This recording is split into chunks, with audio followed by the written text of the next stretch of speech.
Shut up and sit down.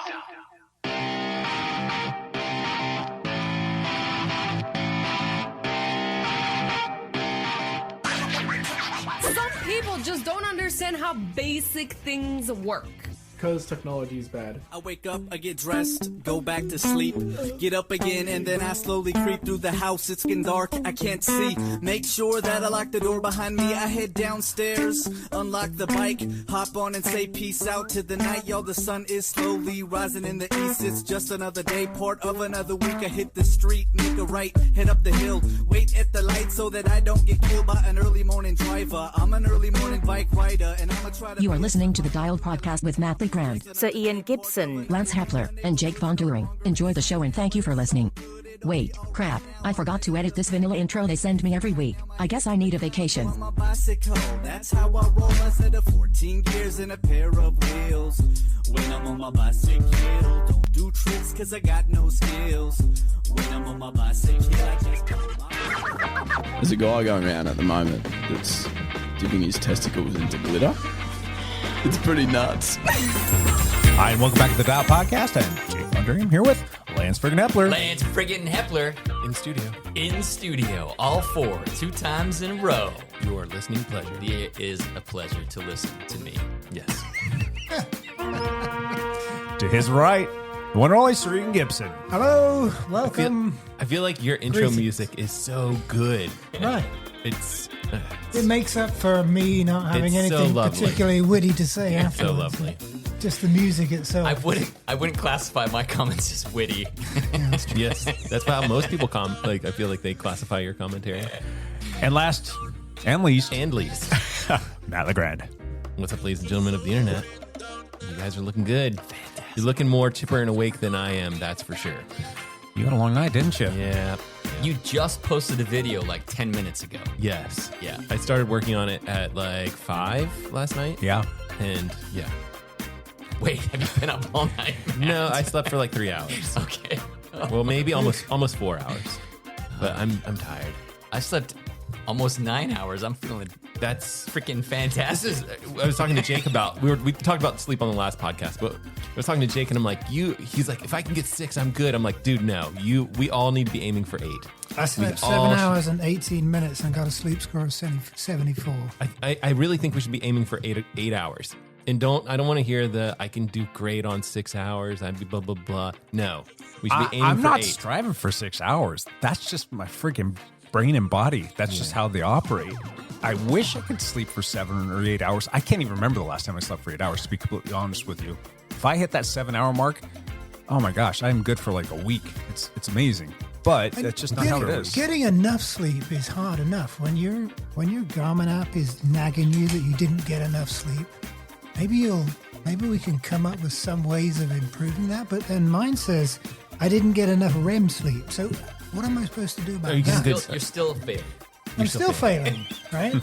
So, but how do you? Well, here's the funny thing about me is that if I get like 5.5 hours of sleep, I still get like an hour and a half to 2 hours of deep sleep in that cycle, according to my watch. And we all know that that's not 100% accurate, but my wife, on the other hand, will sleep 8 hours, and she's lucky if she caps an hour. So that's how I am. I wish I got more deep sleep, and I really think it has a lot to do with how much exercise you're doing. That you're tired, you're getting that solid deep sleep, but also your body. That's probably when you're rejuvenating muscles and things that you need to do when you're tuckered out from a long one. And if I sleep 5 hours, it's not enough. I mean, I need to get at least 6.5 hours to be feeling really good. If I can hit that 7 mark, it's just magical.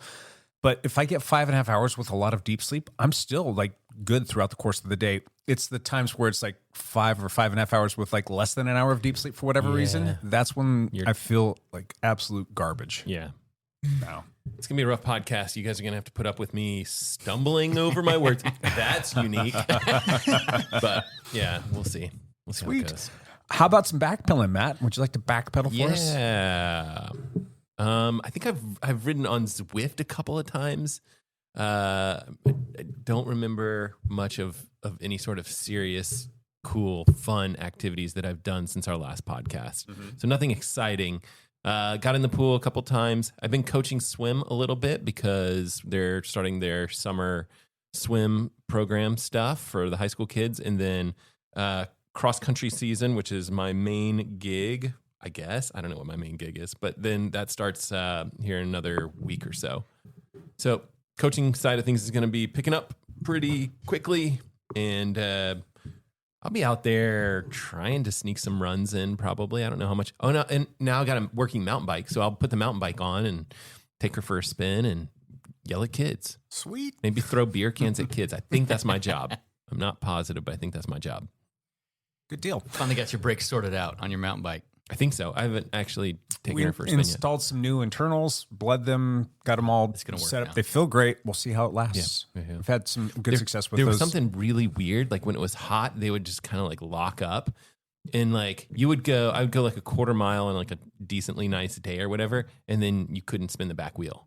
Oh, And then I remember I was riding with Jake one time, and it was like we were, I don't remember what it was. We did a ride or something like that. And we came back up Lacamas, up the hill, the mega hill.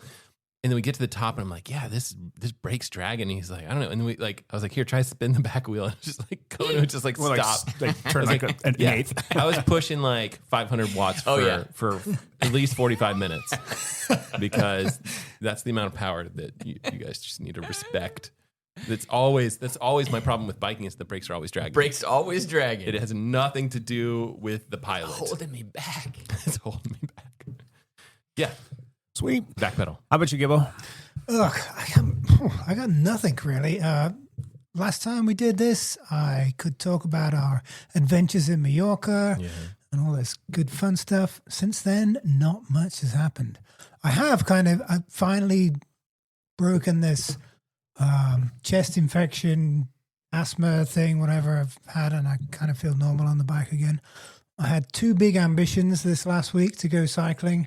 One was meeting Lance down at the Salve Island Shootout on Sunday, which I was thwarted at, so I never showed up. Ian hung me out to dry out there. Just left dude. me alone. So I get in my van and I drive all the way down there, and I notice it says freeway closed ahead. So by the time I got to the point where the freeway was actually closed, any deviation in my route, I would have been late for the... You would have Anyway, missed it. Yeah. I Did was you just turn around and go home? I turned around and go home, and I was in a foul mood. Like I was And then he checks my location and sees that I'm there because I didn't really promise I was going to go, but then I decided to. And then he's like, "You freaking wanker! You went. I can't even make it." I was full Tourette's at that point. It was just cussing. It was He bad. calls me and he's just cussing out loud. It was pretty funny. I love my shootout rides, even if Hepler is not there. It's just a good time. That's Hang out with that's a good some ride. my friends from CC cycling team, and we get coffee and we go try to rip each other's legs off around the island with all the hitters. It's good times. Stay with us. We'll be right back. Are you ready to unlock your full potential? I want to introduce you to the Fit, Healthy, and Happy podcast, a powerful resource to transform your life today. With expert interviews, practical tips, and inspiring stories, this podcast is your roadmap to lasting wellness. Here's what a listener has to say. I used to struggle with my health, but this podcast changed everything. It's like having a personal trainer, nutritionist, and life coach totally for free. With over 2,000 five-star reviews, we're a podcast you can trust. The Fit, Healthy, and Happy podcast, available now wherever you get your podcasts. How's the biking going now that you're able to breathe? It's good. It feels good. So that day I ended up cycling up to Crown Point, and I ran into another teammate right there just outside of Gresham, which ended up being a fun day. So yeah, all's well that ends well. It was, and then I missed out also on the Monday night PIR because I figured it was 90 degrees and it was just going to be a self. Have you been doing any weights? Yes, back in the gym. How's that going? Good. Nice. Yeah. I got to get in the gym. Yeah, definitely. Gym 2 or 3 times a week. Cycling still 5 or 6 times a week. Nice. Yeah. But you have. Yeah, I did do the Sabi shootout. It's the first time I've done it in like 5 5 years or something. It's been Oh, wow. a long time. I usually just don't do it. It's a little harder for me to get to, but Yeah. Ian convinced me to meet him down there, and then he stood me up like a What a nice guy you are. Wanker. Like a junior year in prom high date. school. Those were so- the days. Those were the days. So I showed up. There was a big group. It was 50 or 60 people because there wasn't a race that day, and the weather was warm and it was nice at 9 a.m. It wasn't too hot, and so I was kind of excited and thought, okay, there were some big hitters that showed up, and I'm just gonna hang as well as I can, as good as I can, and so it is a flat route, and I figured I would be able to hang. And we got on the way out to Sauvage Island, there's like a 10-mile neutral section, but we were still going like 23 miles an hour because you're a pack of 50 people. And somebody rolled up to me and says, "Hey, your rear tire looks like it's low." And I'm all confident and said, "Oh no, I just keep it at 50 psi. It's all good." No, he was right. My rear tire was going flat. So we get out to the island. It hits fast and furious. We're doing 28, 29, 30 miles an hour. We're rotating. I'm staying 10th or 15th wheel out of like 50 or 60 just because I wanted to be in it and not get gapped if there was a split in the group. And sure enough, like 4 miles in, I can start to feel my rim hitting. Oh, so I knew my rear tire was flat. So I pulled off. I made it 6 miles, and I was very encouraged because I wasn't having too much trouble staying with the group. I knew I was going to be okay. I was going to be able to stay with the group most of the day, as long as it wasn't like a major attack and I didn't try to chase it down.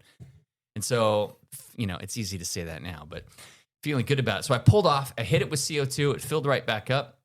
You got a slow leak or something, right? Yeah. Well, it actually, there was a hole in my sidewall, and it wasn't sealing very well. It took me I didn't fix it till the next day. I had to take the tire off and put a patch on the inside of the tire and put it back on, and it's totally fine now. But didn't you have a same sort of at least low tire pressure on your Saturday ride yes, I as did. well? I also did. That's another story. But it was funny on the shootout because the shootout is a 2-lap, which is a different bike too, right? Different bike, different wheel. Yeah, I shouldn't have I should have given more context to that. So the shootout is a two laps around the island, and so because I got I dropped with the mechanical, I just turned around and thought I'm just going to ride back and catch them when they come through. But and the then groups out sprint them, and they'll be like, "What that's the hell?" right. What is Hepler doing? But I caught a couple other stragglers, and we're all talking and yakking, riding backwards on the course so that we can catch the group. And you usually can see the group coming, so you can turn around. You got to get up to speed so that you can stay on, because it's not going to be easy to jump back on. And just as we were coming around a right-hand corner, the group comes screaming by. Right-hand corner. So I'm turning right. They're coming from the right. In front of me, going the opposite direction, and it was blocked by trees and bushes, and I didn't see the group coming.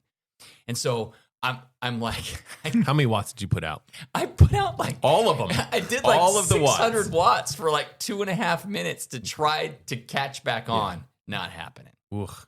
They're up and moving. Yeah, and I couldn't U-turn quick enough because there was like 4 cars behind the group, and I'm like, that's that. Yeah. And it's always shocking how fast a big group of cyclists are moving, even if they weren't really fully up to speed. Like one time I rolled out of the coffee shop late because I was helping somebody else with a mechanical, and it took us almost the whole way to the island to get back on, and we were like full FTP the whole way.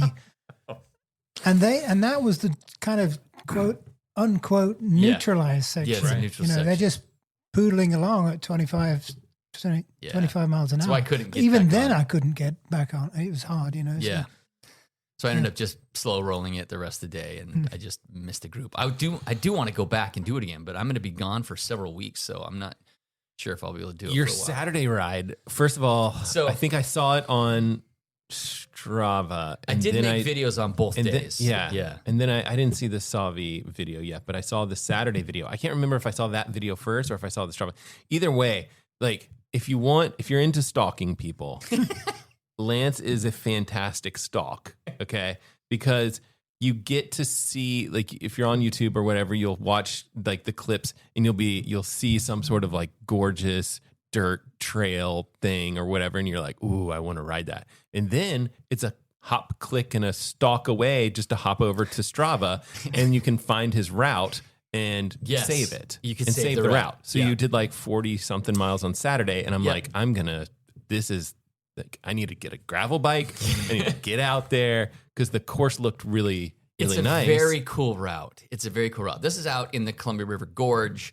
It's on the Washington side. It's called the Klickitat Trail. So because it goes along the Klickitat River, and you can do this 40-mile loop. You can make it bigger, but there's like a 55-mile loop you could do, but I do this 40-mile loop where the first 10 miles are all paved, but then you get on this trail, which is a fenced. It's gated trail, so there's no vehicles on it. It's made for bikes and hikers. Yeah. And so this Klickitat Trail, there's like a 9-mile section and there's a 13-mile section. There's 2 different sections that you can ride, and it's gorgeous. It's beautiful. It's like in high desert area, but it's also in the Columbia River Gorge. So you hit one segment hard. There's the 9-mile segment that's on this. It's called Swale Canyon, and I had the KOM at one point, but someone snagged it. Somebody snagged it because they redid the trail. They improved it. Yeah, and so they made the gates easier to get through, and then they improved the gravel bed. Well, they didn't improve the gravel bed all that much, but some of it looked like, I was like, oh, that looks a little sketch. A lot of it looked nice, and then there was the single track stuff where I was like, oh, I'm starting to second guess my need to stalk or whatever. Like, right? Like, I kind of would want a mountain bike for that section. And then, but the Swale Canyon Trail, this 9-mile segment, it's like 1.5% downhill, so it's not so steep. You have to pedal. And so, I pinned it. I just like drilled it as hard. I went out there to try to take the KOM back. Do you want Lance and I? Do you want Jake and I to like hold the gates open for you sometime? Just we'll stand out there for an hour while you just drill it. Well, because I think other than the very first gate, all the other gates were open, so I had a clean run at it. Yeah. So I was able to get a clean run at it. So now we need to go back and make sure those gates are closed. So That's right. keep your KOM. So I keep it. Please close the gates. Put a little lock on there. Yeah. It's funny. I only got that 9-mile. I did get the KOM back, but it was only by like 25 seconds. Someone's going to go after it. Yeah. There's a lot of faster people than me out there. It's not steep enough where I can just use my, waistband to roll down the hill fast. So, There you you're going go. to say something else. Challenge set. That's right. Somebody go Listeners steal my go Swale out Canyon. and steal. I remember coming on the Lance's podcast KOM. once and being like, I found this like sneaky KOM just like right in the neighbor. And the next day, I don't even know if it was like one day there, it was like that day that we talked about on the podcast. Someone just went out there and snagged it. I was like, damn it. It's like, you have to like keep these things secret. That's what the right. hell, man? Yeah, Swale Canyon's gorgeous. It's a great ride. It'd probably be funner to like slow down and enjoy the view instead of me just drilling it, just breathing hard. But that's what I went out there for. So, and you didn't have too much traffic. I think that's the other thing that could really like slow I didn't things see down. another person on it. Yeah, zero people. That's on not true. it. You're a liar. You saw one person at the beginning. That was past the Swale Canyon part. Then Liar. you're in a different section. And there was 2 people on a mountain bike. There's evidence in your video. Go watch Lance's YouTube channel. How's it doing, by the way? Your channel are you getting close to 1K? You're getting there. I crested. I'm almost at 800 now. Nice. I did a Savi shootout video. I did this Klickitat. The Savi shootout video has been actually pretty popular, and I've gained quite a few followers from that. So we're still digging for 1K. I'm not there yet. Yeah, it's gonna happen soon, and we're gonna celebrate. Yep. Sorry, Jake. Almost. What did you do? Nothing, dude. You don't want to hear anything I have to say. Come on now. You biked some. You're back biking. A little bit. Yeah, I did jump back on the trainer Monday, Tuesday, Wednesday last week, and Monday was like, I don't know. It was okay. It wasn't as bad as I thought it was going to be, and I rode for about an hour. And then on Tuesday, I'm like, all right, I'm going to go do it again.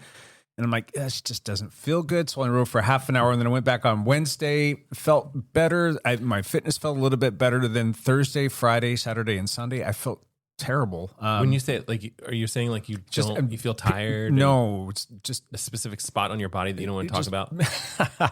Just in general, I've got some like pain and discomfort. That's what I'm wondering. His chaunch is sore. Chaunch. It's. I don't know what it's a lot of reason, a lot of area. So, long story short, I don't want to have any kind of a relapse, if you will. So I took off, like I said, Thursday through Monday, got back on the trainer on Tuesday and felt fantastic. As a matter of fact, while I was riding, I felt like 100%. Oh, really? Felt good. And my RPE was, I don't know, I felt like I was going a little bit better than I was, and looking at the watts, I was like, yeah, it's just okay. But still, I'm like, I'll take that. Woke up on Wednesday, I'm like, damn it. So I'm like, all right, maybe what I need to do is just try the every other day thing for now, just to see how things go. So I will be back on the trainer this evening. I will not be flogging, unfortunately, but at least I'll be doing something physically related. I don't know, exercise. But anyway, that's enough about me. Let's move on to something bigger and better. Oh, bigger and better, Champ Bailey.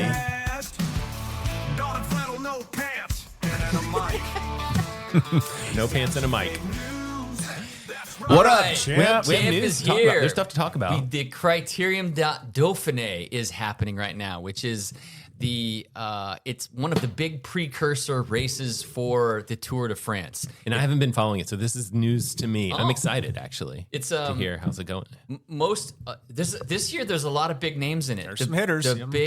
There's 4 of the big 5. Can we say that? No, it's a big 6, right? Okay, there's 4 of the big 6 Big are 6 all in this race. The Dauphiné is actually put on by the same organizers who do the Tour de France. It's in France as well, so it's a very good precursor for the Tour de France. Tadej Pogacar is there, Remco Evenepoel is there, Jonas Vingegaard is there, and Mathieu van der Poel are there. So they all showed up to do this race. Stage 1 was a bit of a shocker, because it was really supposed to be a sprint stage that had some elevation. And with like 6K to go, Jonas Vingegaard attacked on a flat section. It wasn't even really a climb. Jonas attacked. And Tadej was like, what is happening? Jonas is attacking. So Tadej jumps and gets on Jonas's wheel, and Van der Poel is like, wait, why are those 2 guys attacking? And Van der Poel goes across. They get like a 5-second gap, and Remco says, well, I'm not letting those 3 guys get away. And he's in the big 6. And so that was amazing. You see him bridge across there. He bridges across this gap with like, it looked like just at will. He just decided, I'm bridging this gap. As much as we make fun of Remco, he's legit. He's legit. He's so legit. Yeah. So anyway, they end up getting like a 10-second gap on the group, and they didn't quite hold it, but they did finish ahead of the group. And Tadej Pogacar ended up out sprinting Van der Poel and Jonas, and he wins the race. He does these little sprint things. He wins it. So that was kind of pretty exciting. That's awesome. That's pretty good for first stage. Van der Poel had just put in a big dig because the bunch were closing in them pretty rapidly. So I think Van der Poel went with like 300 to go. He went longer than normal, and Tadej was able to get on his wheel. Yeah, he was right on his wheel. And get around him. So and Vingegaard comes in second. Vingegaard gets second. Oh, and Van der Poel, he actually broke his wrist in the mountain bike race like 4 weeks ago or 3 weeks ago. So he's still recovering for that. The fact that he was able to sprint as hard as he did that short out. I mean, and these are like normal Tour de France stages. They're like 4 or 5 hour races. It's not like This to me, like hearing some of the Big 6 news, like to me, it kind of like bodes well for what we're going to see at the Tour. Like my big fear was like Jonas showing up ill prepared. In my mind, it's not like Tadej showing up a little ill prepared. I feel like he needs to be firing on all cylinders to win it, and he can. He can definitely win it. Like he's done it. He's beat Tadej like substantially in the past. So to me, this is like, this This is going to be another good tour. But he beat Tade on a year where he was recovering from his wrist injury. And that was more close. Than Yes. It's like, so that's my point is like, Jonas, I feel like needs to be hitting on all cylinders. And, He's and have, firing and have right now. teammates to work with. So this is good. Yeah. And I want a big battle. Like, I want it to be close. Yeah. I don't want another blowout. I mean, no matter what, it's going to be fun to watch, but it's more fun when it's close. Agreed. Tade ended up giving up the yellow jersey over the next 2 days. Day 4 was an individual time trial, and there were fireworks at the individual time trial as well. It was only... Tade kind of crapped the bed on that. He did a little bit. Yeah. It was only 17-kilometer time trial. So they were doing it 20, 21, 22 minutes or something like that. And Remco smoked them. Yeah. He beat, so Remco was first, Jonas was second, Matteo Jorgensen was third, and Tade was fourth.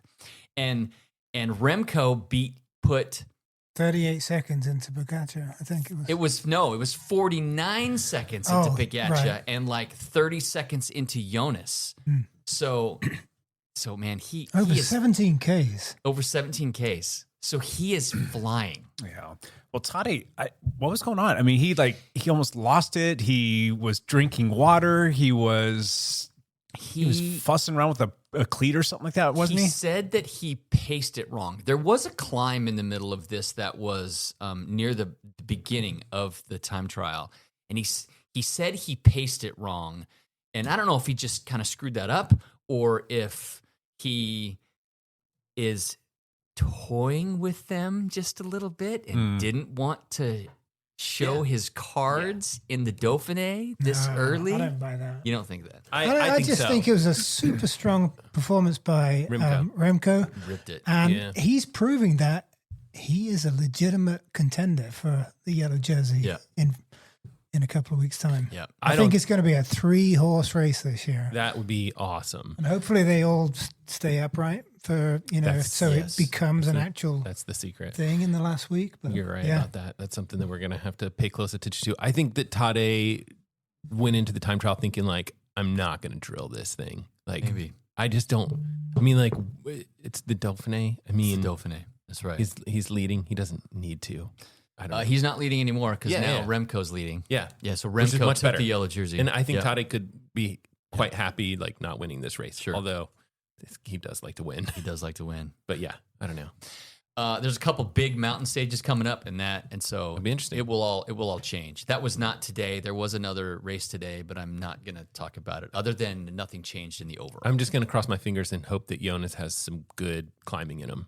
Because if I see that, that means it's going to be even better tour. And I think you're right about it being a 3-horse race instead of 2. Yeah. It should be really fun. They're both solid. All three of them are solid. Yep. Who's got the best team around him though right now? Because I think that's going to be the deciding factor right there. Well, that and staying upright. Those two. True. Yeah. Those two things. Well, two factors. we're not talking. Yeah. You got to stay upright. It's those first couple days. Yeah. Visma's team looks freaking awesome, but UAE's team is also freaking awesome. There's it should be good. There's Tour depth, de France should be there's good. depth in both of those. Yes. And I think that Remco's going to be odd man out, obviously, because he doesn't have the same team around him. He's going to have great cyclists around him, but I don't think he's got the horsepower. And I think we're going to see him get further into the Tour this year, but he's going to have a day where he's just going to completely implode because he doesn't have the support he needs. And he's going to then start stage hunting. Yeah, so, probably. I don't know. That's just my thought. Could be interesting. But that's why they have the race, boys. That's why they have the race. Good times. All right. Anything else, Champ? Champ out. I don't know. Is there anything else? I don't know if there's anything else to really There talk probably about. is. Any local racing stuff? Things? There were no Obra races this last weekend. Was there? There were enduro races. There was the last PIR race. PIR race of the season. And there was some talk of, the Tuesday night PIR promoters have pulled out, apparently. Really? There was a danger that there was not going to be any Tuesday night races. Tuesday night PIR. My understanding is that Kevin from Monday night is going to take it on, so it's still happening. Really? So Kevin will be doing Monday night short track and doing Tuesday night PIR. Yeah, that's my understanding. That's the so rumor it's not that official. you heard. Okay. Yeah. Interesting. But it was a good, by all accounts, it was a well-attended, big final day. Yeah. It was very hot still that day. Yeah. I did not go either. My guy, Tim Dorman, won his 60-plus 4-5 race. Good job, Tim. And my guy, Chris Mann, was also top 10 in a really big field in the 4-5. So yes. Good job. Good job on those guys.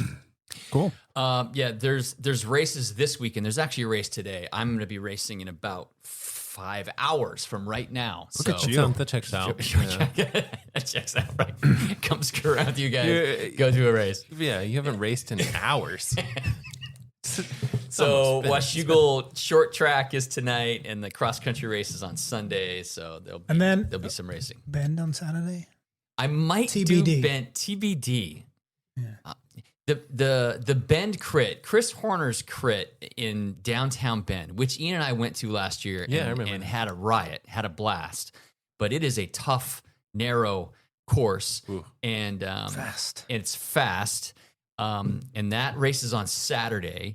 It's also the Obra Masters Championships that day. And all the Obra Masters races are happening in the same field. So the Masters 40 plus, the Masters 50 plus, and the Masters 60 plus are all racing together. 3 champions, 1 field. Scored separately.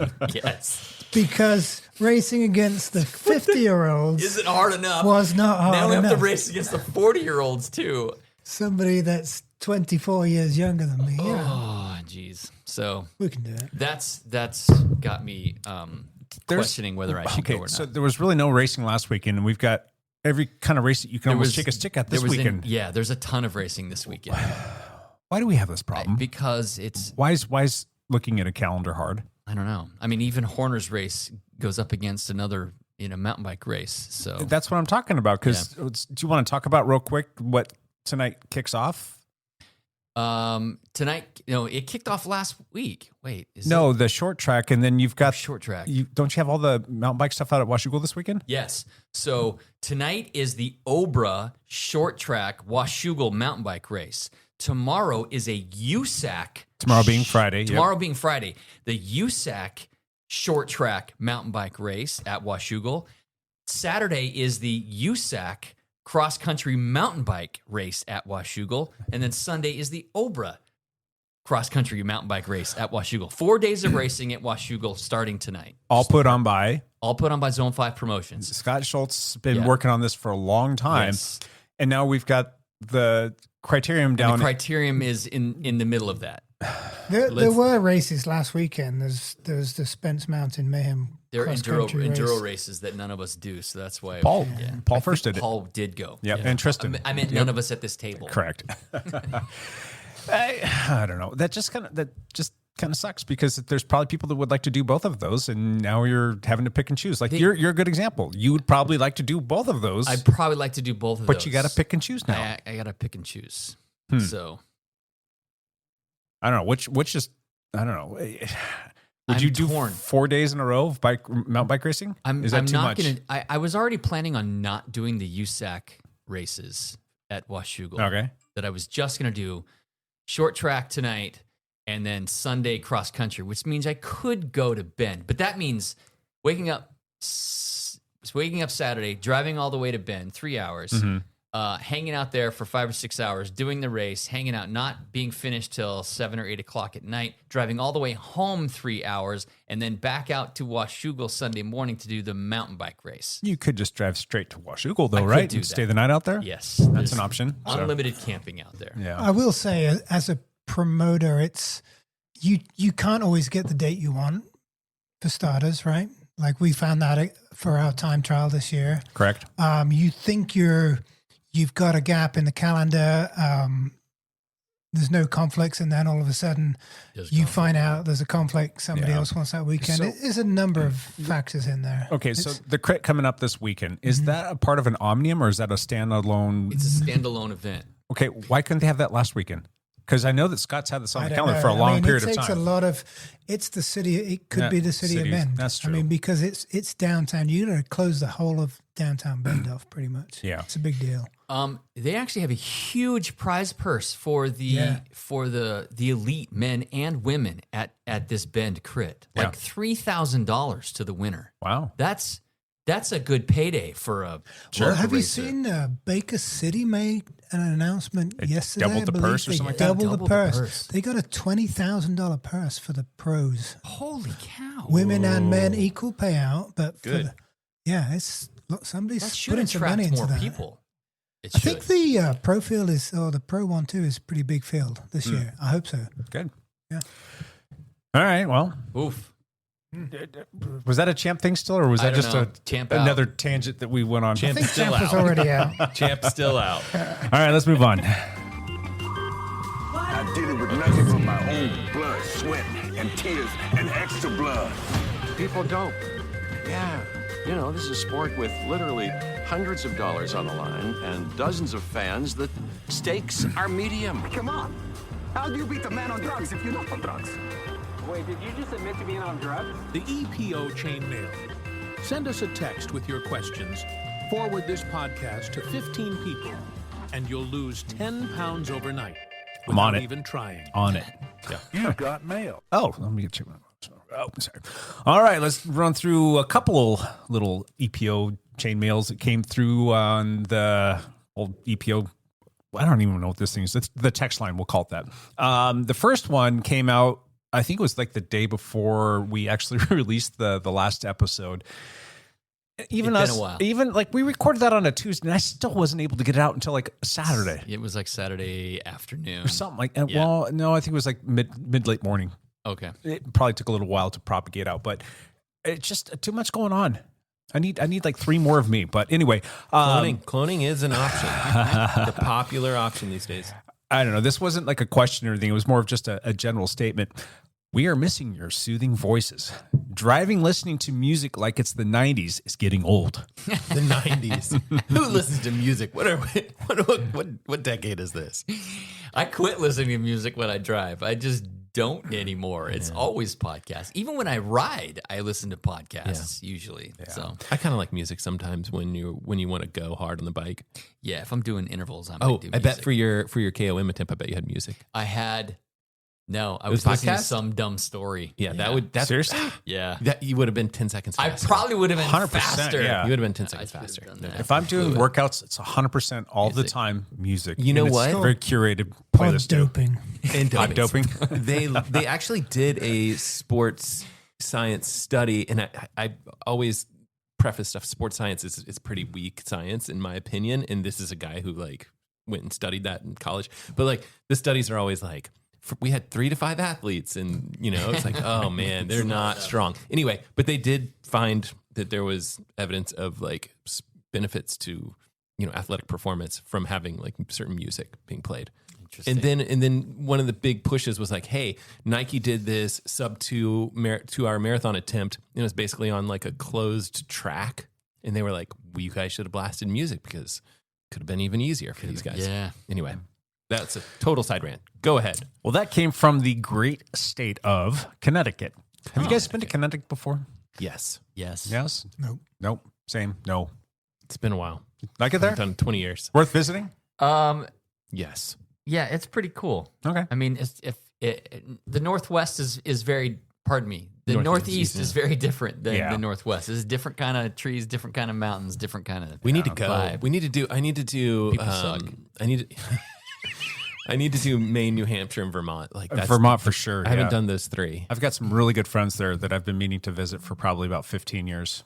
It's been a minute since I've seen them, but still great friends, and I'd love to go there. Cool. Summertime seems like prime time. I nearly ended up in Burlington, Vermont. Seriously? Yeah. Really? All right. When I got out of aircraft maintenance school, I was either going to take a job in Burlington or in Portland. Yeah. Right on. It's kind of funny because I will hear people talking about being in Vermont. Oh, I went to Vermont today. I'm like, well, were you by chance in Killington? Yeah. I'm like, did you by chance stop off at this one little pizzeria? I'm like, how did you know the name of that pizzeria? I'm like, oh, my friend knows. They're like, no way. So I've had that conversation a few times, which is kind of neat. So, man, now I know where I'm going when I go to Vermont. Yeah. Pizzeria. Pizza place. Jake's Pizzeria. Yeah. Go to Dominic's. There you go. Dominic's. All right, moving on. Another message from the great city of Vancouver, Washington. So far away. The greatest. All right, this one comes through. Oh my, bravo on this episode. Thank you for tackling the tricky subject of transgender folks in sports. I think extra categories are the way to go. Exclusion is unnecessary and cruel. Thank you. Yeah. I was hoping that we would get some positive feedback on that, and I think we did. So I think it's a tough subject. We were talking about this before the podcast, and it's like you can get certain groups that get really hopped up almost no matter what you say. Yeah. Like you can almost do no right. And I think that's a hard place to be as a society where it's like you can't talk about it. That's a very important thing to say. Like, you should be able to have a civil conversation about stuff and not be an a-hole in the process and just listen. Yeah. Even if we disagree 100%, even amongst the four of us, I think there's some disagreement there. And I still feel like it's okay to talk. Yeah. It's still okay to have a conversation. Approach with curiosity and just listen. So Yeah. There was a second part of that says, please explore further into the sleep topic or lack thereof. Keep up the great work, guys. Oh, and thanks. Now I have a raging urge to go to Majorca. Raging urge. I got you. I hear you. I hear you. Mallorca. Worth it. I need to go to Mallorca. I might go. Freaking awesome. I might go next fall if it's. I may go back this fall. Are you? Okay. Damn it. You're welcome. Welcome to come along. Yeah. Anyway. Yeah, get that sub 40 on Sacalabra. It's worth that. I need to train better 15-hour journey for it. Train for it. We need to get you some good sleep so you go in a little bit fresh. You That's were right. you were off. I was you were off off that day. you can definitely crack your top whatever number you were. 5,734. Like top 130,000. There you go. Yeah. We'll get really, really bad. We'll get you there. Anyway, we do appreciate the little messages that come through, and now that we seem to be back online for at least the time being. We got people traveling. So we do have some people traveling, but I don't think they're going to be gone for long periods of time, and we might be able to make some things work. But anyway, if you want to keep sending these things in, that would be fantastic. We love reading them. We love getting the feedback. We love the questions, and we love it when we can actually make a cool podcast about it. So if you got some stuff that you'd like to lend to the show or just any kind of feedback at all, use that little text us feature on whatever app you're listening to us. What do you guys usually listen to your podcast on? Just out of I curiosity. don't listen to this rubbish. I use the Apple Podcast app. Mostly, okay. But I also sometimes listen to Spotify, and it kind of just depends on where I am. Like a certain car has like Spotify kind of good to go. Apple Podcast for me. Yeah. I'm almost exclusively on Spotify. I do use the Apple one from time to time, but I have checked out the others just to make sure that the show's going out to them and being listened to. But there are quite a few people that listen on all different kinds of formats. I think most of them, though, do have that little feature where you can say, text us, and just hit that little button and you can send a message. Description almost of all of the podcasts, like right at the top. Exactly. So, it's very easy to use. And again, we don't get any information other than the state and sometimes the city that you're sending the message from. And we'll get, I think, the last 4 digits of your phone number. That's the only identifier that we also have. get their social security number and their bank PIN number. Yeah. So that's been helping. It's been helping the podcast. That's right. I mean, we have all new equipment here, and we're drinking fancy drinks with little umbrellas in them. Perfect. So that helps. I've just pulled this up real quick, and it looks like the vast majority of people, 54% of the people that listen to the podcast, let's just click one more button here. 48%, sorry, I just had to expand that out a little bit, is 48% is the Apple Podcasts, and then 13% Spotify, and then we've got the Buzzsprout and Overcast and Podbean and the web browsers and Pocket Cast. And anyway, there's a bunch of different things on there. If you're using these things and you're not seeing that, maybe consider using one of those other platforms so you can send us a message. Yeah. So doesn't mean you have to exclusively use the other podcast platform, but if you want to message us, I do know for sure that it works on the first several that I read off there.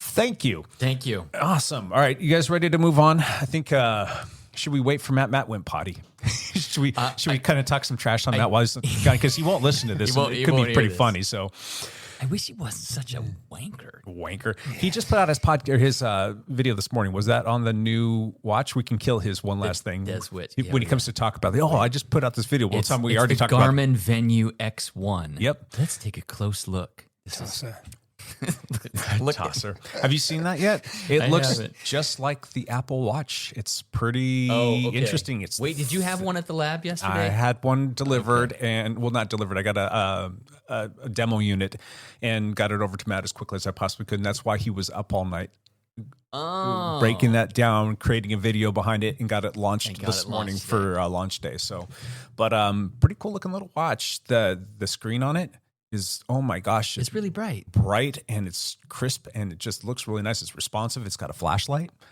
Oh, it does. It does, and it looks like an Apple Watch. It does. It's it got has that the same shape. square form factor. It is.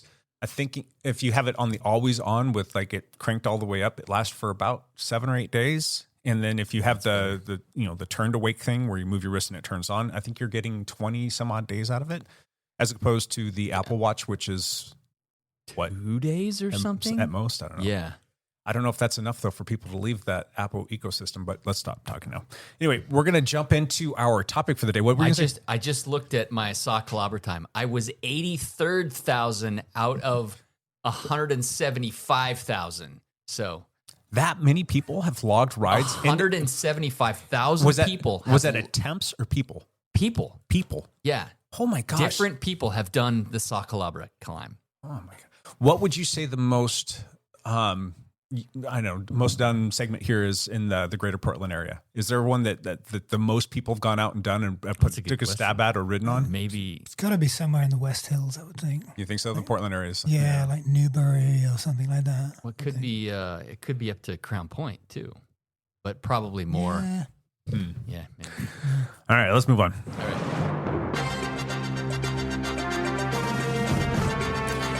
Got some breaking news, folks.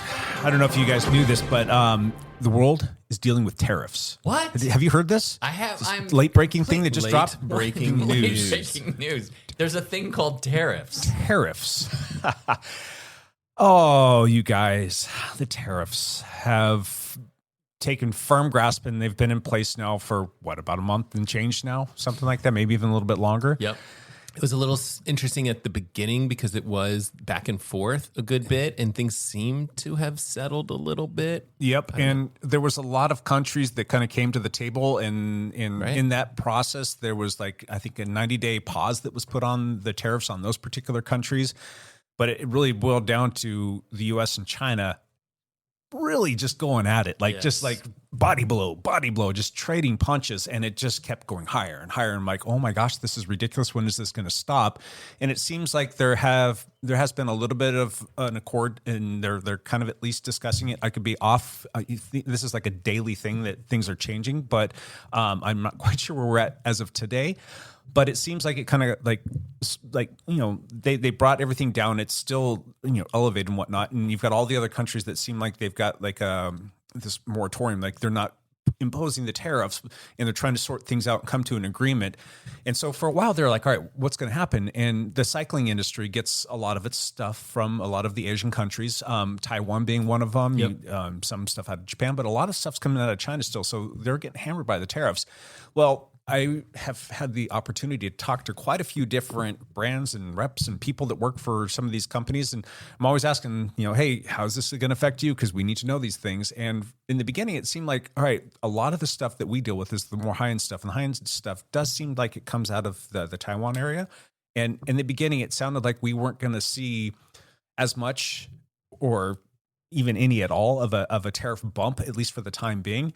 Well, that seems to have changed, because if you kind of reverse engineer the whole thing, sure, they might be producing the products in some of these countries that aren't being affected by the tariffs nearly as much, but where do they get the raw materials from? China. And then what happens to those raw materials? Those tariffs still get tariffs. Exactly. So I don't know exactly how that works, though. If raw materials are going from China to say Taiwan, does Taiwan have an increased tariff on China? Or I'm just not quite sure. I don't know if it's because US based companies are purchasing stuff from China and shipping it to different companies and it's coming in that they're still being imposed tariffs. I don't know. As of today, I think it was kind of late yesterday, early this morning, there's a new tariff handshake deal, nothing in writing just yet, between Trump and China, basically. Okay. And it's the almost returned to normalcy. So some of the escalation stuff that's happened the past month or two, it's going to, at least in theory, if this agreement holds true, then some of this stuff should kind of settle down. Okay. Well, we've all got feelings on this. Yeah. We've all got our opinions. A lot of people like to really dig their heels in on their political affiliations, and they're going to hold the line on what their particular political party feels should be right or wrong. And you'll get people on both ends of the spectrum. They're just, again, trading body blows. That can sometimes be a little bit difficult. It's tough to have conversations about this kind of stuff. I don't know how political we really want to get. We've never really been politically driven, but I think some of that might come out right now. So this I'm is a just political podcast. Exactly. I don't know why I'm on here if this is not a political podcast. Yep. So we tried last week. We tried to piss everybody off last week by talking about something. We're going to try again. We're going to step into the political realm now. Can we do religion next week? Yes. So let's just run around the table. I mean, what is everybody's general feeling on what's going on with the tariffs? Can you see the pros and cons? There's nothing but cons behind this? What are your thoughts on that? I tend to avoid politics entirely, but it's really impossible to avoid politics entirely. And so from my vantage point, it's very frustrating to see how much more stuff is costing already. Groceries already. Well, not just groceries. I'm talking about bike industry stuff. Yeah. If I'm talking about bike industry stuff, like SRAM they just did a 10% across the board raise on all their prices. I am a huge SRAM fan. All my bikes have SRAM drivetrains, SRAM parts on them, and everything is costing more. And that's a direct effect from the tariffs. Yeah. So that frustrates me. I think Wahoo did something similar. Jake, you'll probably know this off the top of your head, because I don't remember exactly how much they increased it, but I want to say 10 to 20% or something like that. It was like a significant amount. Something significant. And it was just like across the board, all of our prices are going up, and it's like on products that are already out. So it's very odd from like a retailer or whoever, where you have all of the prices listed for this thing. It's like, no, everything's going up. Or maybe it was more than that. It was like a significant bump in price for all Wahoo computers. Yeah. Which is tough. They just came out with the new computers. The market's tough. I mean, there's a lot of competition. Very odd. Even Shimano, they did a price increase as well, but they didn't do one across the board. Theirs was kind of all over the place. Some things were 5% increase, some things were like 30% increase. So Shimano did it very differently than I wonder if they're SRAM looking at their margins and they're meeting in the middle on some of it, or I don't know. Who knows? I don't quite understand. And we won't be able to know. We don't know what their margins are, obviously. No, we don't. So. Not if it's been pretty tough. I mean, from at the lab, I'm going to step into like working at a bike shop, if you will, and talk about these two things. Like SRAM was very forthright with their information. They're very communicative. I'm getting phone calls from great people that work there that have been so fantastic to work with, and we're getting emails explaining everything and talking about this is why. And it was very clear, and they gave like very definitive like days of like, this is when it's going to go into place and this is how much it's going to be. If you want to get your orders in now, that will be the current pricing, but on this day, if an order comes in, it's going to be this price now, and it's going to be 10% more. Flip side of things, I don't think I got a single one of those communications from Shimano. Granted, I don't have they just up their prices. I don't have the same relationship with them, and I have dealt with one of the reps a couple times over the past 3 or 4 years. But that's the same company that it took me years to get somebody to call me back. No joke, years. Jeez. And it was just kind of a difficult thing. But nevertheless, Shimano has enough business, Jake. Maybe they do. Maybe they would not like you. They would not like you to own their products. It's got to be said though that if the tariffs do remain in place at any substantial level, the bike industry and us as cyclists, you could argue that what we're doing is not a necessity and it's a luxury thing, and it's always had big barriers to entry because cycling's an expensive sport to begin with. But we are going to be affected greatly through this because almost everything bicycle related is manufactured overseas, mostly in Southeast Asia, whether it's component manufacturers frame manufacturers. I mean, all carbon bicycle frames essentially are built in Southeast Asia now. So, and everybody saw this coming. It's so stupid because it's always going to be the end consumers that end up paying for these tariffs. It's a supposedly a tax on the importers, but it's always going to be passed on to us, and that's in an industry where it's already big barriers to entry, where it was already expensive. It's getting more so. Yeah. So 100% agree. The last thing our sport needs is a bigger barrier to entry. Like we talk on this podcast all the time about how do we get more people into the sport? How do we get women into the sport? How do we get kids into the sport? All the time, like constantly. People are probably sick of us talking about it. Raising prices is not going to help. No. Every single economist warned that the only thing that's going to come out of tariffs is inflation, increased prices to consumers, apart from the one guy. Okay. Right? Can I take the other side for Yeah, just a I second? think we should. I think we should. Only because I don't know. Well, none of us do. We're not economists. What's the benefit? What's the point of the tariffs? Let's talk. There's multiple, right? So tariffs are like tax on the importers, which are passed on to the consumers. Like we're not going to argue that, right? Right. But those tariffs raise money. Like that money goes somewhere. It goes into the coffers, and that's the money that the government has that it didn't have before. So this is but effectively it's a tax. Yes. It's a tax on the American consumer because we're paying that extra money essentially to the government in the form of a tax. Exactly. So, if you're a hardcore Democrat, like, don't you believe in more taxes? So I am a hardcore Democrat. I don't mind saying it. If we want to get political on this show, let's do it. Have you got your editing, bleeping software? Because yes. So let's go there. Let's go. No, bring it. Ian's ready to go. So here's the thing. Like, obviously, like I look at the deficit that the latest bills are being applied to our economy, and then I think about our kids, and I'm thinking to myself, like, oh, geez, like we really need to figure out a way to pay for stuff. I'm not sure tariffs are the right way to go, but Lance asked about the benefits. That's one. Number two, like you do have some flexibility to dissuade trade with specific countries to level the playing fields, right?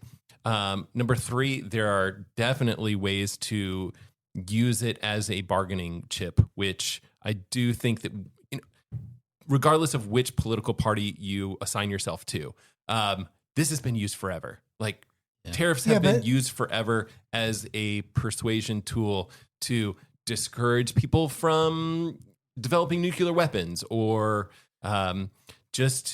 encourage people to level the trade deficit with a different country. Like there's real value to tariffs. But in modern times, the only successful use of tariffs have been targeted at specific industries or specific countries. So what you have now is the broad application of tariffs on every industry globally. And the economy's moved on since when that sort of policy was enacted. I mean, global supply chains are complicated. True. It's not just, and you can't just say, oh, we're going to blanket tariff.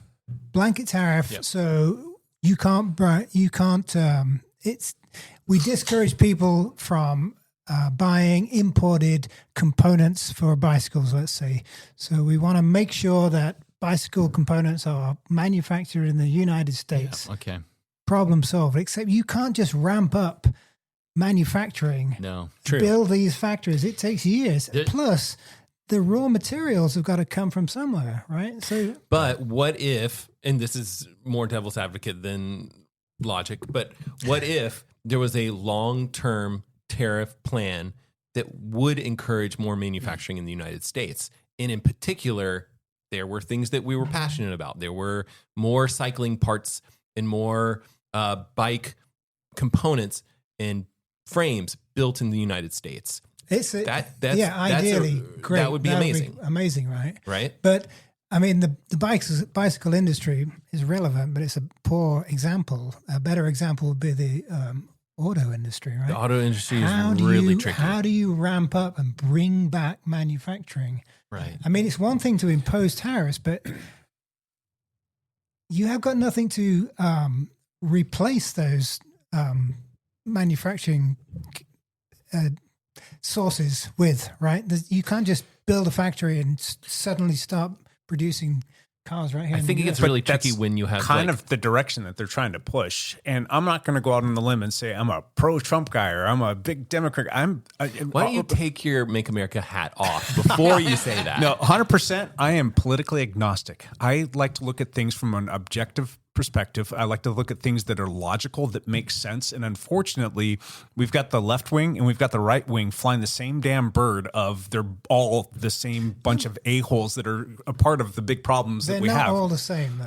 They're not all the same. I don't think that I hate how political things are, and every single thing that's said or spoken gets taken by each party and spun really badly. And one thing that I would encourage everyone to do is, like, if you go to CNN to get your news, go there, check it out, read an article that's interesting to you, but flip it over and go to Fox News and try to read the same article so that you can get a little bit of taste of how polar the news is between these two major news manufacturers, because it is manufactured. It's almost like neither of them are telling the truth. It's quite bad, and it's very frustrating as a normal person. I think probably your best bet is like companies like NPR, maybe someplace like that. That kind of. I think all of the legacy media and the bigger media outlets are still polarized, and they're simply looking for clicks. They're simply looking for views so that they can sell advertisements. Me too. And so, Me too. yeah. So, I mean,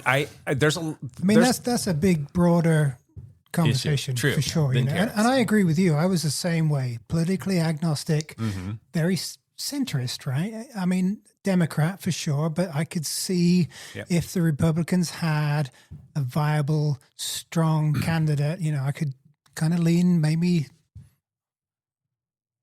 in theory that way a little bit. But, you know, so when things were closer, when I first came to the States in the 90s, it was easy to be that way. But you have to admit what's happening in this country today, right now, is extraordinary. We've never had. Well, if you want to get into the weeds, you can talk about the prior 4 years of the prior, the prior administration had equally as many problems in just a different vein. And there's a lot of stuff there that you got to stop and talk about. I'm not a big fan of either one of them.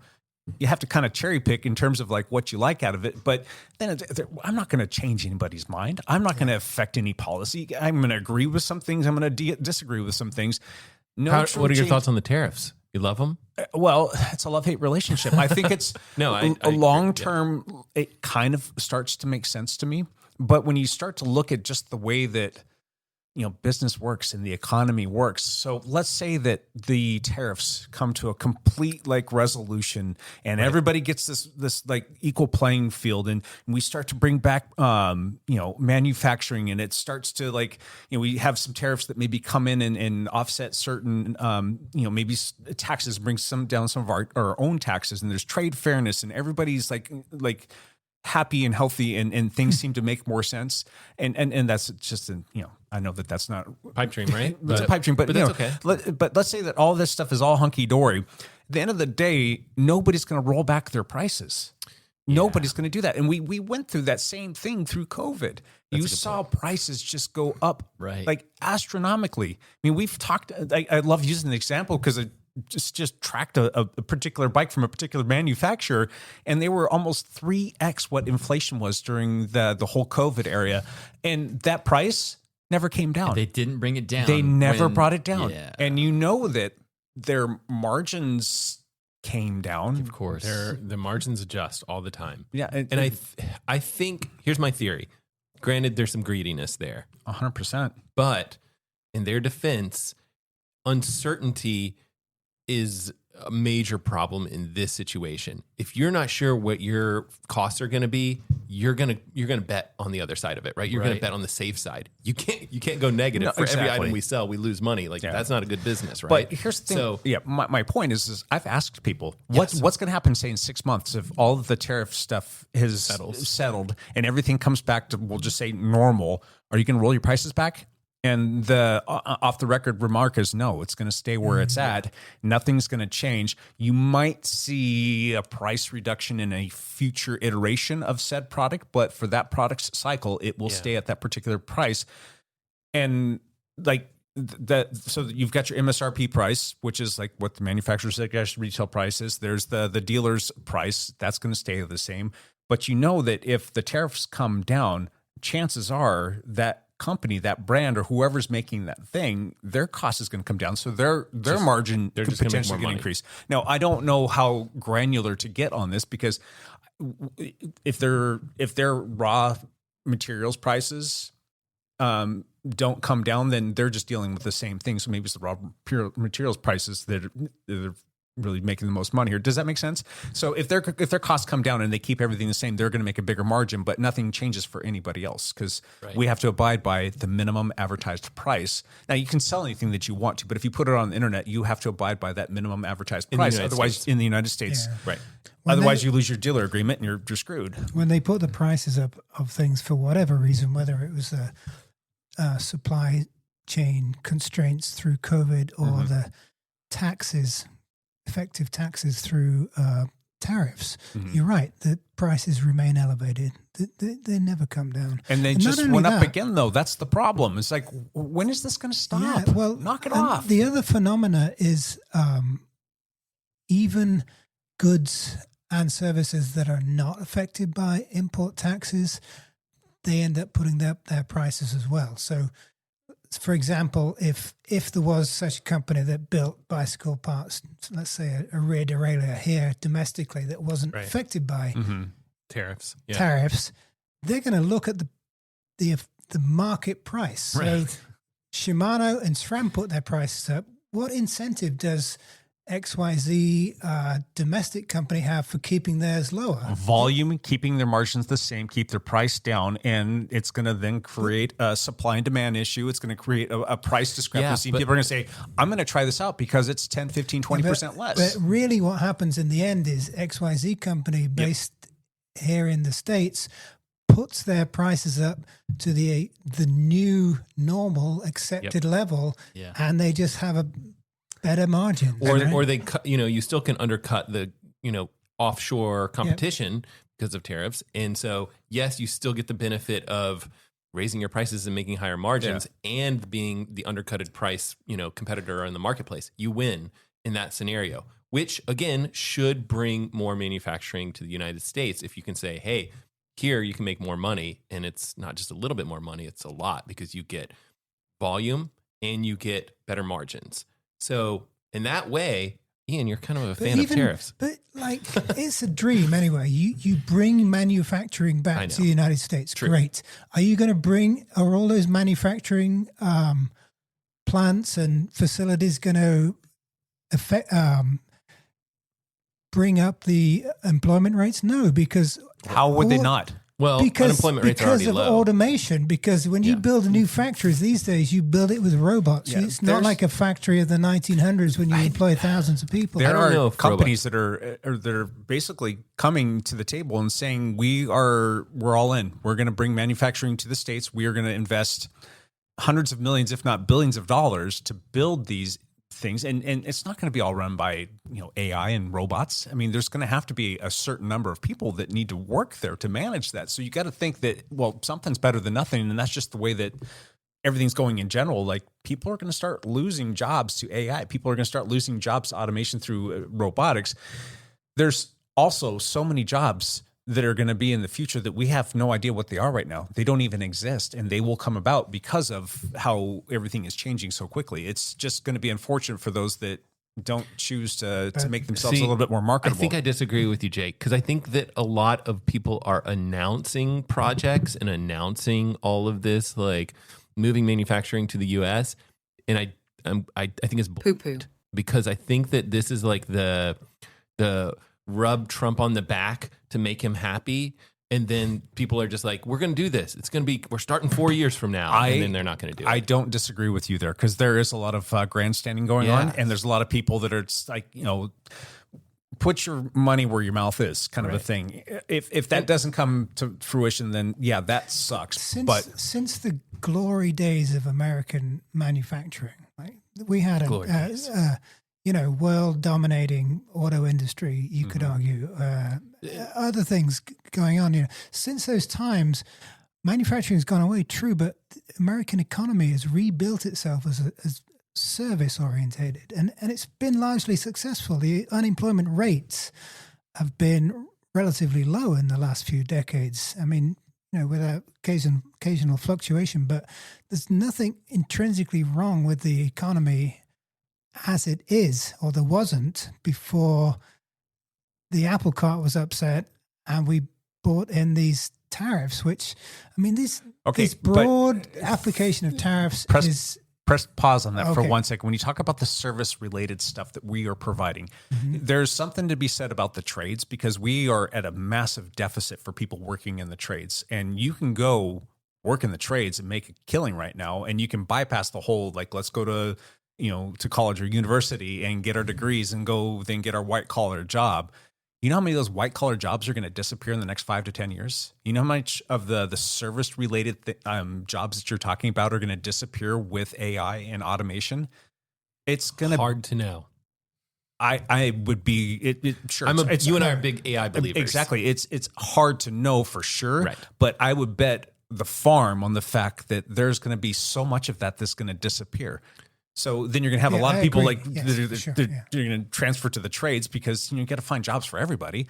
But at the end of the day, you still need to be able to produce products, and we can't do that here now because it's all done abroad. And a big problem with that now is, well, how come we can't bring that back here? Well, it's too damn expensive to do it here. Well, why is that? Look at where the things are being sourced. Look at how those people are treated. Look what kind of conditions they have to work in. Look at what they're paid. Look at what they're forced to do.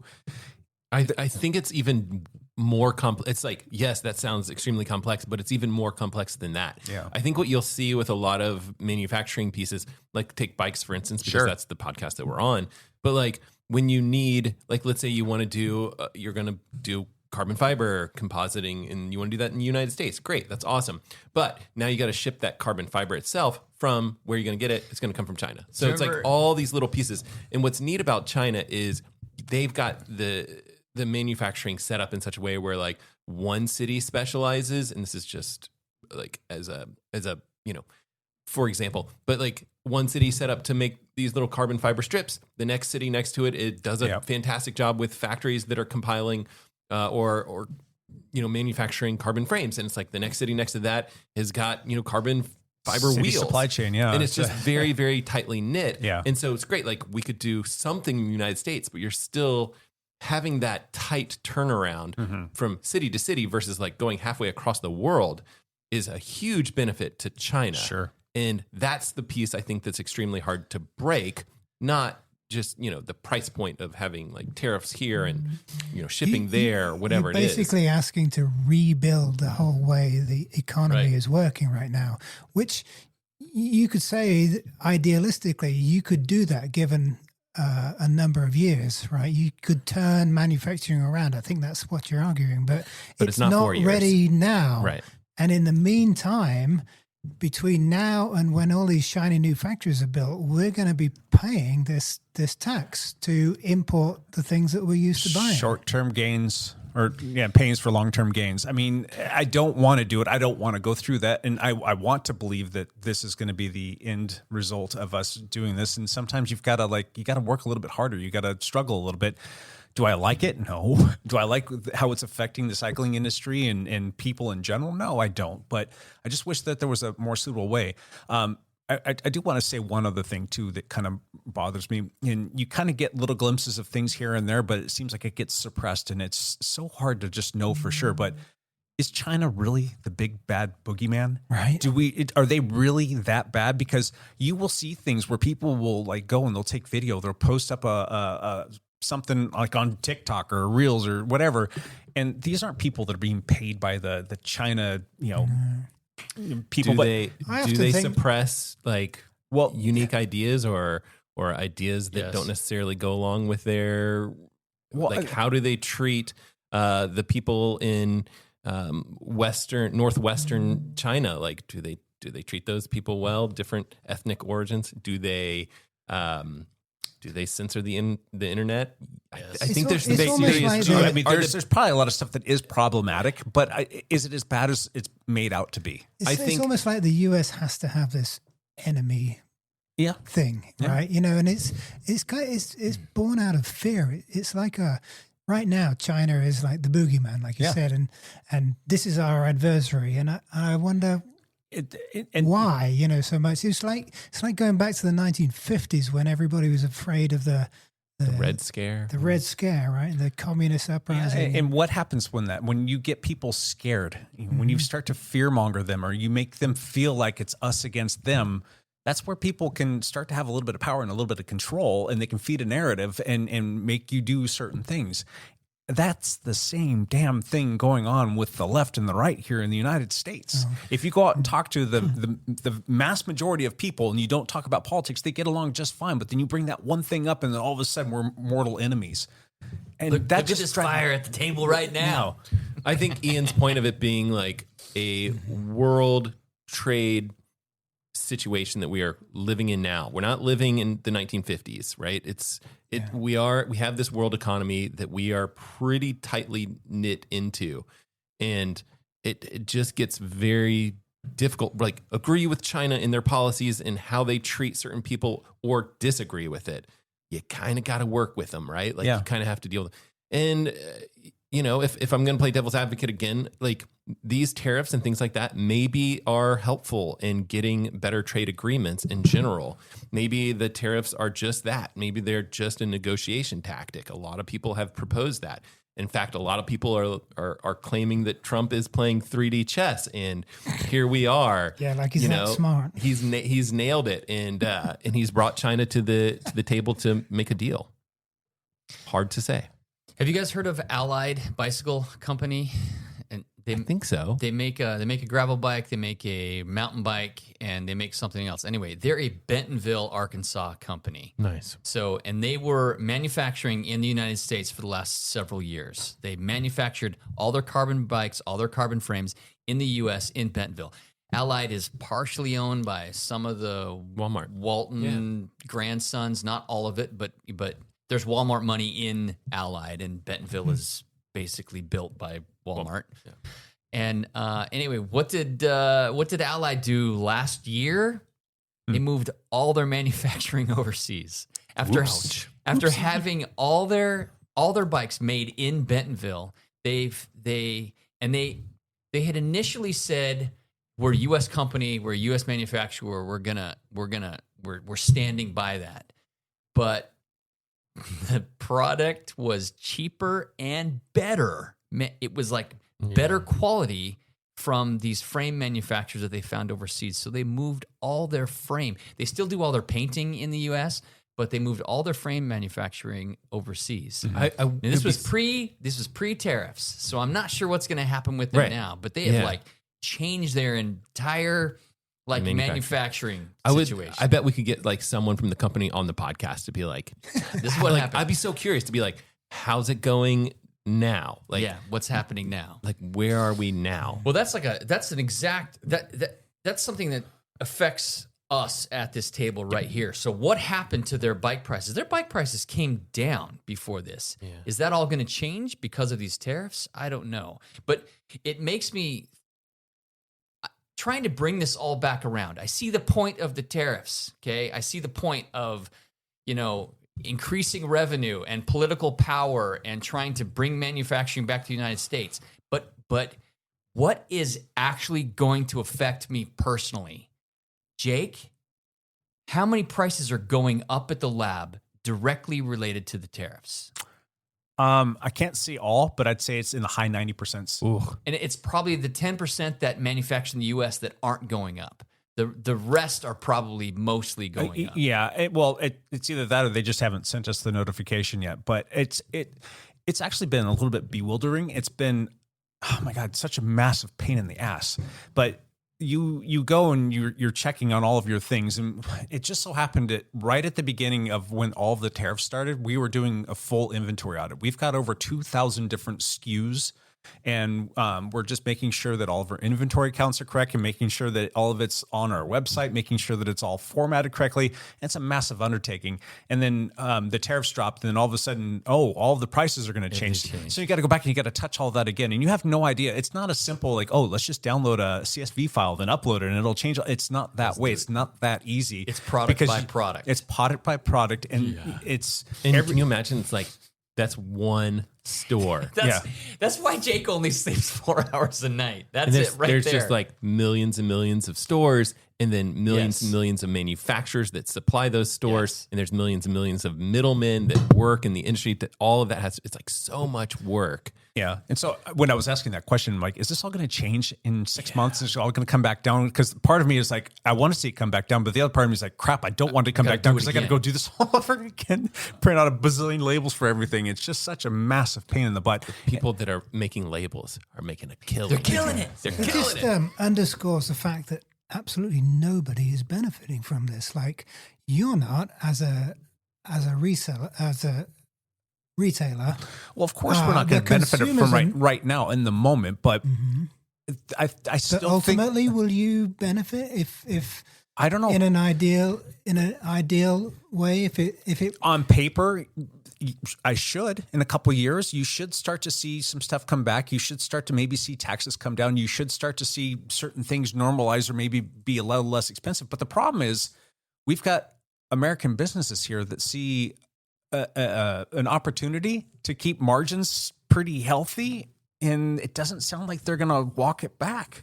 I just don't see that happening. Like, you might see it eventually, and I think a lot of it's going to depend on the consumer. Is the consumer going to balk at this? Or are they going to say, you know what, F you, I'm not buying that group set that used to cost $3,500 for $5,000 now. I'm not going to do that. I don't know. I don't know. I mean, myself, I love to spend money on bikes and components, and it's my thing. But if this puts enough pressure on me, my cycling will be probably the first thing I have to cut back. Before you got to put food on the table first. You got to put food on the table. Pay the mortgage. It's a luxury, yeah, right? For sure.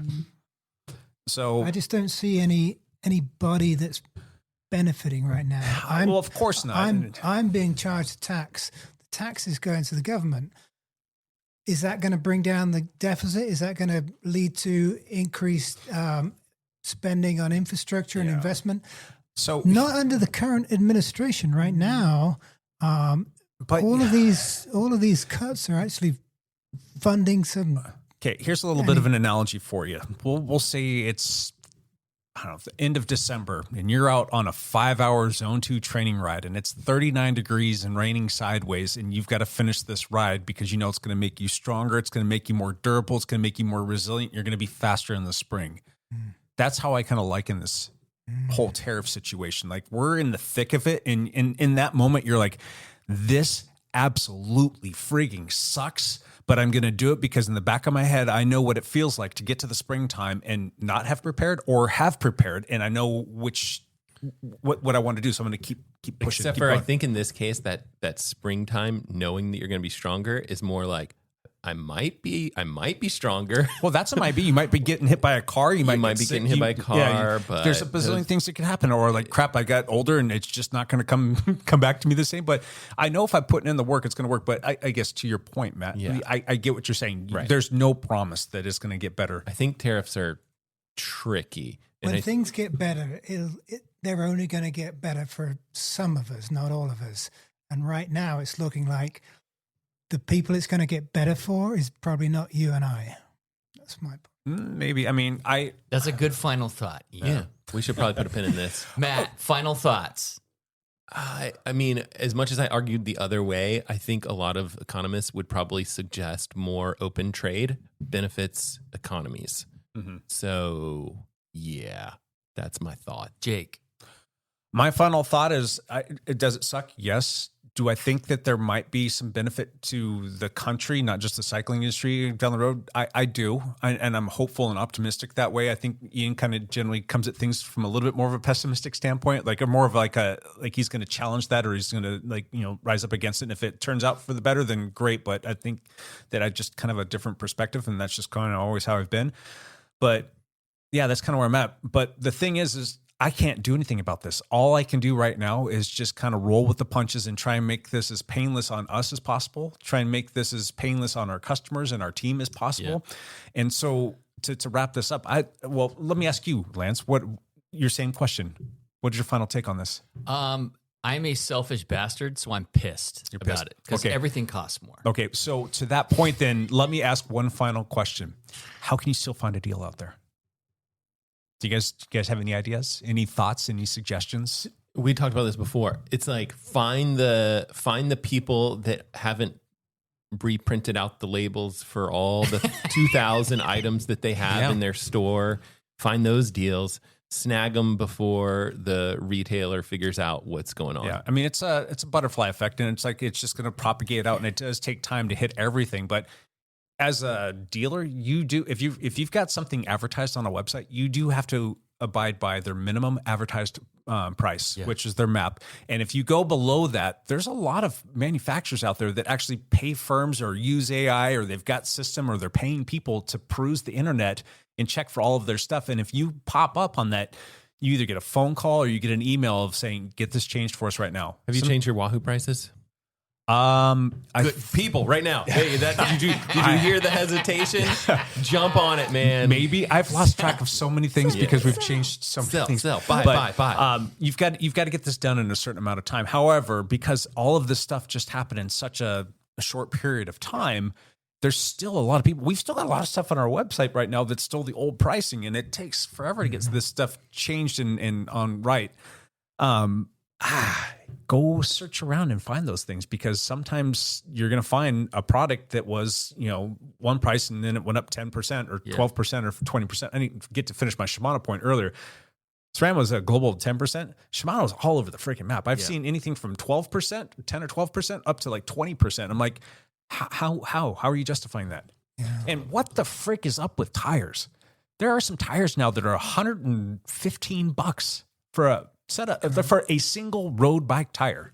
See, you're right. There's ways of getting around it. There's deals to be had if you look close enough. Sure. But, economics 101, how do most people respond to rising prices? You buy less stuff. I mean, that's bad for the cycling industry right there, and bad for consumers. You're going to react to rising prices by buying less of that product. Well, we thought the same thing through COVID. That didn't really pan out that way exactly. Yeah, there was a huge rush to everybody getting bikes, and all of a sudden the prices went crazy, but people still kept buying stuff. And the toilet paper. People were crazy about the toilet paper. And eggs. The American economy is surprisingly resilient, which is great. Yeah, but I don't disagree with you, Ian. I do agree. If things cost more, you spend less. I mean, you've got to be able to pay for your essentials, and it does seem like the American economy, for whatever reason, still has a lot of discretionary income. But anyway, that's neither here nor there. But go out there and look online and find all those deals that are still kind of floating around. But don't be afraid to reach out and ask people, like, hey, I'm looking at this. Is there any chance you can hook me up, or any deals to be had, or any kind of whatever? Are you military person? Are you a senior citizen? Are you whatever? You can ask all those questions too, like AAA member. Ginger discount. Ginger discount. Everybody knows about that. Yeah. So, but at the end of the day, Ian is a senior citizen. There you go. All the shops out there want to make a sale, so reach out to those and support your local bike shop. So, all right, I think that's enough of that. That was spicy. Well, I haven't even started. I know. We had to rein you in, Ian, a little bit for your own sake. All right, let's do one last thing. Matt LeGrand? I posted a video. No, we already talked about that. I know. You guys waited till I went to the bathroom. We all talked about your video. Here's what I think. Did you hear what we were talking about? What? No. The better question was: I personally offended that you waited till I went to the bathroom before you guys were like, "Let's talk sports tech." Let's talk sports tech. We talked specifically about your video when you went to the bathroom. I couldn't hear what you guys were talking about, but I thought you guys were talking about this new watch from Garmin called the Venue X1. Yeah, that's bright. Is it X1 or 1X? What is it? X1. Talk about how bright it is. Gotcha. Yeah. What do you think of that, Matt? It is. I like it. Actually, really. I like the band on it too. Yeah, I like the band, and slide that baby around the table. I really like how thin the watch is. I think it's a really nice feeling watch, and that's my favorite thing about it. As far as like features go, it's solid. It's got it does pretty much everything. It's extremely expensive at $799. Nice display, very large display, but it doesn't feel large because it is such a thin watch. It just sits on your wrist really nicely. Probably one of my favorite feeling watches.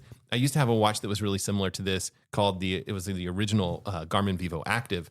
And I used it for my first Ironman. I just used it for the run because you couldn't use it for like Ironman, obviously. It's just like, but it was just like tiny, thin little watch, did like one thing really well. This is a lot more versatile watch, but I do love the form factor of it. I made a video about it. You can check it out. It's on the internet. It's on youtube.com/imlegrand. And I'm sure you probably talk about this because it looks strikingly similar to a Apple Watch. Yeah. How would it compare to its counterpart? Well, I think that you'll find that typically with Garmin watches, you're going to see better battery life. Apple Watch, and I do talk about this a little bit in the video, not a ton, but like standard Apple Watch, which is less expensive. You're talking about like $400 versus this is $800. Standard Apple Watch will go about a day. Then your Apple Watch Ultra, which is again bringing it in line with the price of this watch. They're both about $800. You can find deals, all the things. That's going to get you like 2.5 days. The tricky part about comparing these two things is Garmin always publishes their numbers, their battery life information with its always on display turned off. So this watch will go about 8 days with that in that mode. With it always on. Yeah. With it always on display off. So your Phoenix, you have the Phoenix, right? Yeah. That you have the big Phoenix. So that thing goes like 3 weeks or something, right? It's like 20 to 30 days. Yeah. Yeah. So really great battery life and it's got the bright AMOLED screen. It's got you use your watch in the display always off mode. I tend to use my watches with the display always on. I thought typically with a Garmin, you'll get about half the advertised battery life. So I was thinking it was about 4 days. However, some of the stuff that I saw recently are saying that it's less than that it might be more like 2.5 days. So that watch will only last for 2.5 days. Always on. I don't know. Interesting. The real answer is I don't know. When I was talking to the rep about that, I was under the impression that it was more like over a week, like 8 days, if I'm not mistaken. And that if the turn it to wake or move to wake kind of thing was more like almost 3 weeks. I think it's raised to wake is 8 days. Okay. But I should double check that because there's some guy, like he posts videos on the internet. I've heard of him, but he sometimes posts videos about these watches and the information's all wrong. Oh no. So if you see that guy, slap him around a little bit. I think I put on my video that it was 8 days. And I think I said that was with the display turned to raise to wake, but gotcha. I could be wrong about that. Okay. Price aside, you've got two watches sitting there. You've got that new Venue X1 and you've got an Apple Watch. Which one are you going to pick up? I don't know. I think it depends on I don't know. It depends on what you're doing, right? I mean, if I'm like, hey, I want this thing and cycling is my thing or whatever it is, I think I would probably pick up the Garmin. I think it's going to have a little bit better support for recovery metrics and just some of those like fine details, better support for, I don't know what it is. Maybe it's like the components on your bike or connecting to all the different thousands of weird little things that we have on our bikes these days, radars and all this stuff. I don't actually know if this does connect with radars. I just got this watch at like 5 o'clock last night. Yep. So less than 24 hours ago. I have I have not done a lot of activity type stuff with it. Typically this Venue style watch is designed to compete more with Apple Watches. So it is less of a sports specific watch. Yep. So I'll get into that if I do a longer term review with this watch. I'd like to swim with it and see how that is. And I'd like to take it for some bike rides and make sure it connects to everything. That's kind of the big thing, I think, with cycling. and then see how the accuracy is with the GPS and heart rate. And I usually do that on a lot of the running stuff that I do. Apple Watch, does it have a flashlight? No. It uses its screen as a flashlight. 100% deal breaker. I'm out. 100% agree with you. That is true. I will also say that the flashlight that's built into this is probably only about half as bright as what the Phoenix you guys have on your watch. So it's very functional, very fine, because, a lot of times we're using it in the middle of the night to go find a toothbrush, and it is way more bright than you need it to be to do that. They are fantastic. Having a flashlight built into your watch is, I would say, it's one underrated. of my favorite things of the last 5 years. Yes, is having a freaking flashlight on my watch. I use it every single day. I cannot impress upon you enough to how much, and that just is awesome. And I have tons of watches that have the screen that you can use your screen, and it's just not the same. Yeah. All right. Cool. That was my one last thing. Cool. Thanks, Matt. Oh wait, here we go. Here's my brightness comparison. If you guys want to compare, blinding us over here. Can you guys see the difference? Yeah. Was it the 570 or the 970? This is the 970. 970. The 570 does not have a flashlight. That's a little bit brighter. Watch envy. Yep. Anyway, go check out the video. I sacrificed my sleep to put that video out. Gotcha. So how many subs do you have now on the YouTubes? Over 40, I know, but there's more than 40 people. Okay. That's good. So I'm getting there. All right. I want to say I'm coming 41.8. Yeah, I think I'm getting close to 42. Yeah. Getting close to 42. Cool. So that's exciting. Gibbo. Right. Yes. One last thing. Providing I stay healthy the next couple of weeks, I'm going out to Baker City Cycling Classic. Yeah. Sweet. Yeah. That's a week from this weekend, right? Yeah. Yes. I think it's the weekend of the 21st, 20th, 21st, 22nd. Friday, Saturday, Sunday. Opening day is a 78-mile road race. Following day is a downtown criterium preceded by like a 10, 12-mile time trial. Mm-hmm. And then an 85-mile road race on the final day, ending up at Anthony Lakes, which is a lot of elevation. It's a big climb. Big day. But anyway, weather looks like it's not going to be too hot and awful, so kind of looking forward to it. It's going to be my 5th time out there, I believe. Mm-hmm. Strongly think that if you are a competitive cyclist, and particularly if you live in the Pacific Northwest area, you should give Baker City a go 1 year. Yeah, you think that's the best race in the area, road cycling? It's probably the most... is that because you're not the race director? Probably the most challenging. No, it's very, very well organized, and the whole town of Baker is behind it. They have a great team of volunteers, very well organized, and it's a really challenging parcours. So just put it on your bucket list. It's a great experience. Out of curiosity, go there, because I don't know, I wouldn't even be able to guess. What's the cost to do the race? It's a lot. I think. Well, I don't know if you signed up a few months ago. It was probably cheaper, but now I believe it's like $180. But you get 4 races out of that. Mm. So.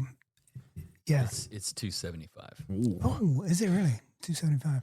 What if I were to say we've got 2 entry fees? Oh yeah. And what if I were to say maybe the best fan mail EPO thing gets a free entry? And ideally, I would love to do one for the guys and one for the gals to get a little bit of balance and get people going out there. I think we can make that work. $275 value. $275 value. Get to go out there and you get to do the Baker City stuff. And Ian said he'll put you up in his rig and feed you and all this. No, seriously though, let's do that. Yeah. We've got a couple of them. I think that we can give those away. So if you're listening to this and you want to go do that race and you haven't registered yet, hit us up and we will subjectively Love that. and objectively just take a look at all the different entries and see who we can give these away to. Now, the caveat is we have no idea who you are. So if, let's say that the things come in, we'll announce who the people are, but you're going to have to follow up with us and send us an email so that we can get your information so we can send this to you. You don't have to put your details in there yet. So let's just have everybody submit their stuff. And then if we pick yours and you're listening, then yeah, you can be you. Right. You can be a winner. It's a great experience. Like I've said, it's a big commitment, right? You got to take a time off of work. You got to find yourself some accommodation. You got to get out there. Like Baker City is 4 hours plus from Portland. Five. So Yeah, five. five. Yeah, long more from Seattle. Almost the same from Boise. I think that's why they are. It's not become this enormous race like some of the races we did down in Arizona, but it's of equal quality. Yeah. And like I said, it's just once in your lifetime, do something challenging like that. Yeah. It's a good experience. Good deal. Yeah. Hepler. Yo, I am racing in about 3.5 hours from right now. Short track mountain bike racing up at Washougal. 4 days of racing. Come out. That's it. Do you still get nerves before races? Yes. Do you get nerves right now?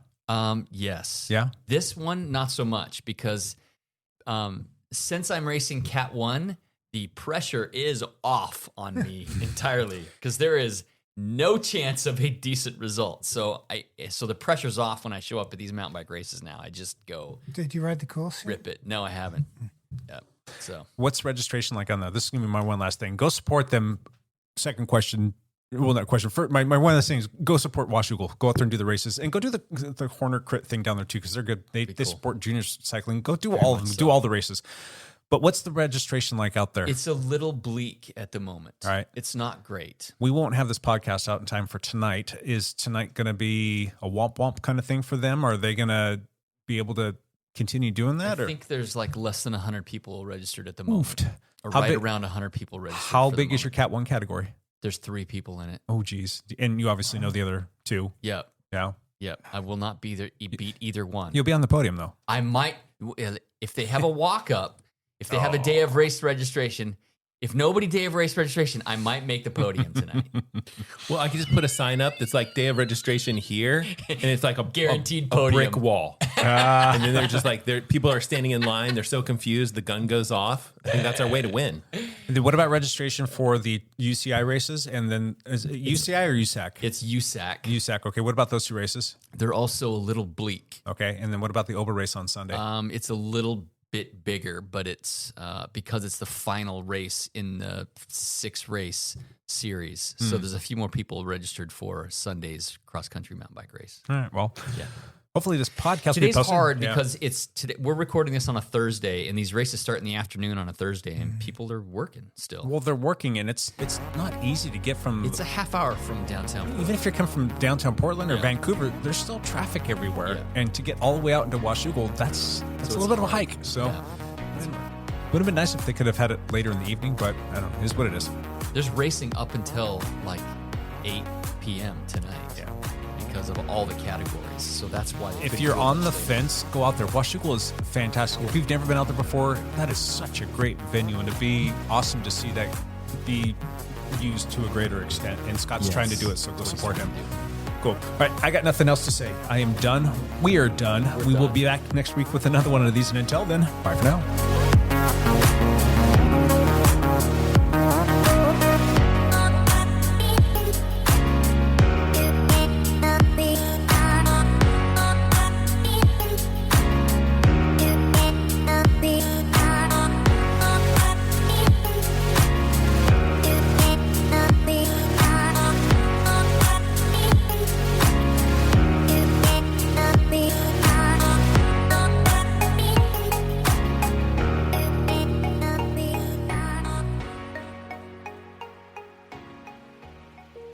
What you just said is one of the most insanely idiotic things I have ever heard. At no point in your rambling, incoherent response were you even close to anything that could be considered a rational thought. Everyone in this room is now dumber for having listened to it. God have mercy on your soul.